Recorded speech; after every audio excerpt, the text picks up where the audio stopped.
Beth, I want to start with you first. I've been involved with these events for such a long time, and they are such a special night, or it's such a special night. So tell me what's happening on May 6th. We're having our annual Volunteer and Youth of the Year celebration. It is May 6th, and it's at 6:30 at the Ake Research Institution here, the old formerly Beverly building. And we are just going to be celebrating our volunteers that put so much efforts to make sure our sports programs are going great, our STEM programs, our chess pro, our garden, all of that. We could not survive without our volunteers, and we want to celebrate them and then acknowledge our Youth of the Year as well on this event.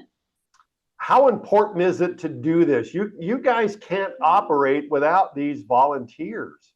100%. I mean, Jared or Bean, whatever we want to call him today, can tell us how important volunteers are to our athletic program for sure. We could not service over 800 kids in our basketball program without so many basketball volunteer coaches. And that's how it is with all of our sports.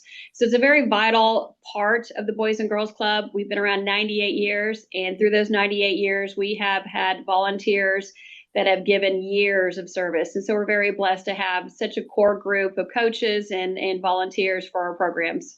You know, Jared, I remember you were a kid coming up through Boys and Girls Club, and I know, there's a lot of volunteers and so forth that help shape where you are. You being one of them, I believe, at one point in time. What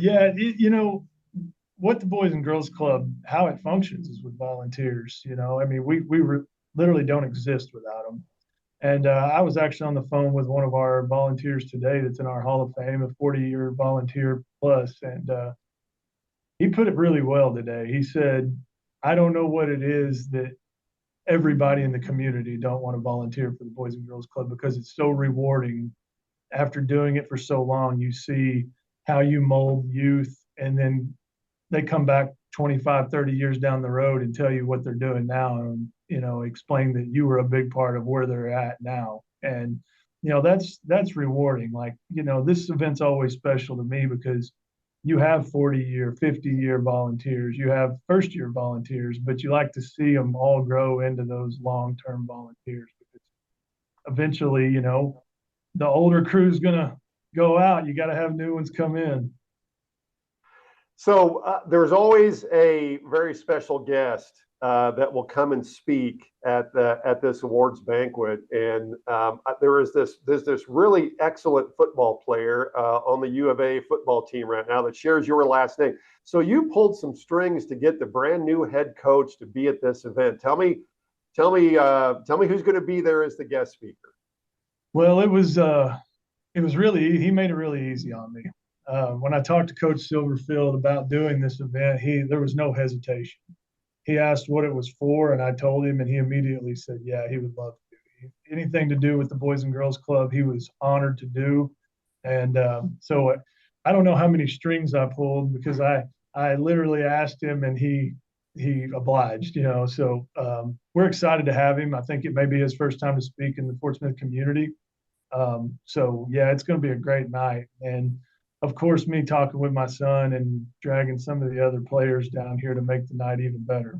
I was going to say, so who else besides Kobe is coming down, or how many? I guess I should say. I think I'm probably going to have around 8. I've got Kobe, Caden Kittler, the center, will be here. KJ Jackson, the quarterback, CJ Brown, Bradley Shaw, the linebacker.